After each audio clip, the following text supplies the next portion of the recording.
The kiss happened. It wasn't like the movies. There was no swelling orchestra, no fireworks exploding in the sky, and no camera spinning around them. It was better than that. It was quiet. It was hesitant. It was the soft, terrifying collision of two universes that had been orbiting each other for weeks. It was the kind of kiss that ends not with a dramatic exit, but with a shy smile and a whisper of good night that lingers in the air long after the door is closed. The next morning, Michael woke up before his alarm. For the first time in years, the gray city outside his window didn't look so gray. He checked his phone. No games this time. No 3-day waiting rule. A text from Annie. "I'm still smiling. Is that normal?" Michael typed back. "If it's not, then we're both in trouble." The days that followed turned into a blur of firsts. The first time she called him just to hear his voice.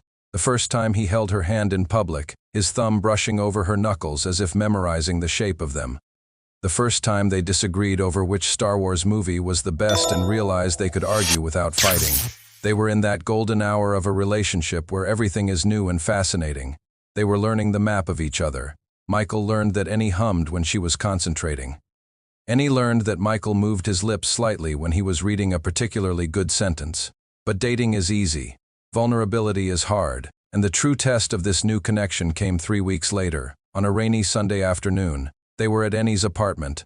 Michael had been there before, but only in the living room, the curated space she showed to guests. But today, Annie was in the shower, and Michael was wandering. He found himself standing before a door at the end of the hallway. It was slightly ajar. Curiosity, that dangerous and wonderful thing, pulled him closer. He pushed the door open. It wasn't a bedroom. It was a studio. The room smelled of turpentine, linseed oil, and dried lavender. Canvases were stacked against the walls 3 deep. The floor was splattered with a galaxy of paint drops, blues, golds, furious reds. This wasn't the graphic design work Annie did for her job, the clean, corporate logos.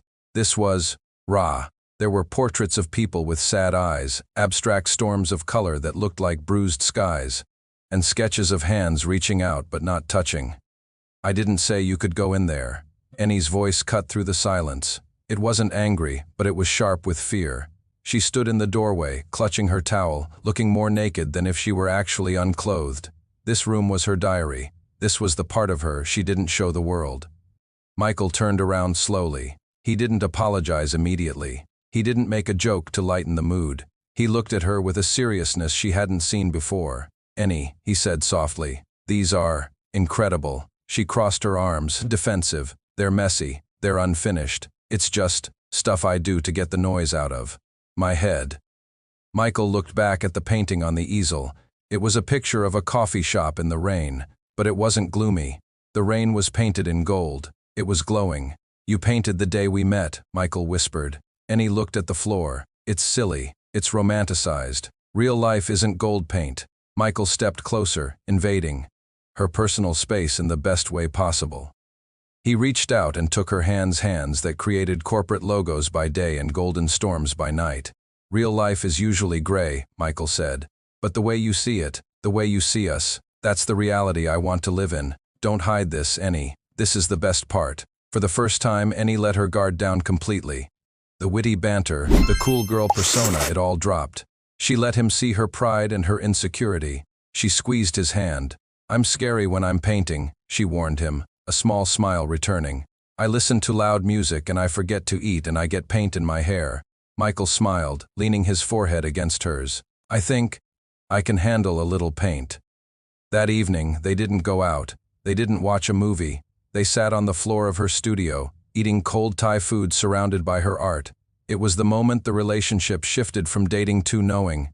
It wasn't just about attraction anymore. It was about witnessing the other person, their mess, their passion, their hidden rooms, and deciding to stay. Michael looked at the girl with the paint-stained fingers and realized he wasn't just falling. He had already landed. But as we know, gravity can be a tricky thing, and even the most beautiful paintings take time to dry. Join us for the next episode, as Michael and Annie face their first real challenge, because sometimes the past has a way of knocking on the door just when the present feels perfect. Thanks for watching, and don't forget to subscribe for more.